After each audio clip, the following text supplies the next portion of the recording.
धामनोद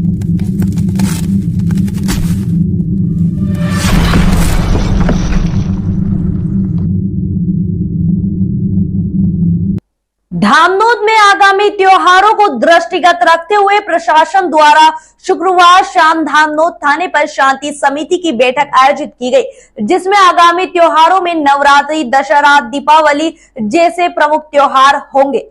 एक और जहां प्रदेश में विधानसभा चुनाव को लेकर आचार संहिता भी लगी हुई है, जिसको देखते हुए त्योहारों को कैसे मनाना एवं क्या क्या सावधानी रखना है, उत्सव कैसे आयोजित करना है, साथ ही शासन के निर्देश बैठक में अवगत कराया गया। बैठक में नायब तहसीलदार कृष्णा पटेल, एसडीओपी मोनिका सिंह, धामनोद थाना प्रभारी समीर पाटीदार एवं एमपीबी के गणेश नहाले, जनप्रतिनिधि, पत्रकारगण, समाज सेवी उपस्थित थे। जहां प्रशासन द्वारा सभी लोगों को आचार संहिता लगने के कारण 10 बजे तक गरबा पंडालों में डीजे साउंड बंद हो जाने की हिदायत दी गई, जबकि एमपीबी के गणेश नहाले ने कहा कि सभी अपने पंडाल की जानकारी दें, सभी पंडाल वाले विद्युत कनेक्शन आवश्यक रूप से ले ले। वहीं मोनिका सिंह ने बताया कि आचार संहिता में निर्वाचन का उल्लंघन नहीं होना चाहिए। उम्मीदवार आयोजन स्थल पर आ सकते हैं, परंतु मतदान हेतु प्रचार प्रसार नहीं कर सकते। आम लोगों को इससे भयभीत होने की जरूरत नहीं है। निर्वाचन से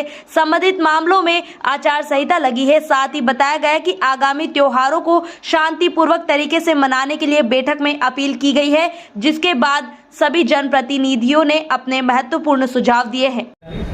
एक्चुअली इस साल का जो धार्मिक प्रोग्राम है इस समय का, वो थोड़ा सा पिछले सालों से कुछ अलग रहेगा, क्योंकि आचार संहिता लगी हुई है। कुछ नियम जो आचार संहिता के तहत हमें फॉलो करने हैं, वो हमने शांति समिति की मीटिंग में क्लियर किया है, ताकि आयोजन के वक्त वो ध्यान रखें और कोई किसी भी नियम का उल्लंघन ना हो, ताकि किसी भी प्रकार की हमें कार्रवाई ना करनी पड़े। मैम, इस जैसे धार्मिक कार्यक्रम भी चलेंगे, ऐसे में अगर कोई वहाँ नेता आता है या कुछ और चुनाव प्रसाद जैसी कोई बातें करता है, उसमें भी क्या कार्रवाई होगी? इसमें डायरेक्टली इंस्ट्रक्शन दिए गए हैं कि अगर कोई भी राजनीतिक व्यक्ति आपके धार्मिक प्रोग्राम को आता है, अटेंड करता है, वो आ सकता है, गरबा खेल सकता है, लेकिन किसी भी प्रकार की मत याचना वो नहीं कर सकता, या फिर किसी भी प्रकार की पॉलिटिकल गैदरिंग वो वहाँ पर नहीं कर सकता है। मैम, यहाँ के नगर के लिए भी क्या संदेश देना चाहेंगे? आचार संहिता लगी, नगर कब तक खुला रहेगा, बंद रहेगा? टाकीज है, यहाँ पर होटलें हैं, लाजे हैं, उनके लिए आप क्या कहना चाह रही हैं?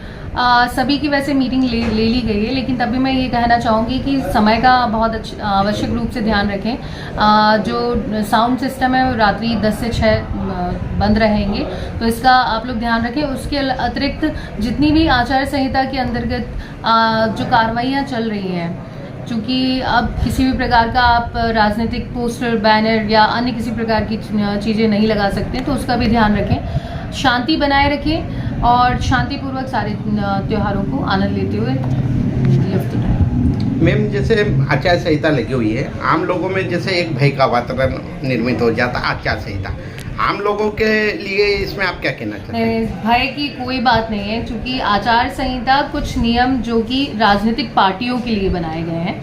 पुलिस जो कार्रवाई करती है वो राजनीतिक पार्टियों के लिए ही कार्रवाई करती है। आम लोगों को इसमें डरने की ज़रूरत नहीं है। कुछ चीज़ें हैं जो हम भूलवश कुछ चीज़ें कर लेते हैं, जैसे किसी पार्टी का बैनर अपने घर पे लगाना, तो उसकी एक लिखित अनुमति अगर आप देते हैं कि हम ये चीज़ें करना चाहते हैं, हर चीज़ का एक प्रोसेस नियत है, अगर आप वो फॉलो करके करते हैं तो इसमें किसी भी प्रकार के भय की कोई बात नहीं है। आप लोगों को निश्चित रूप से अभी आगामी विधानसभाओं को लेकर निर्वाचन आयोग के द्वारा आचार संहिता लागू की गई है।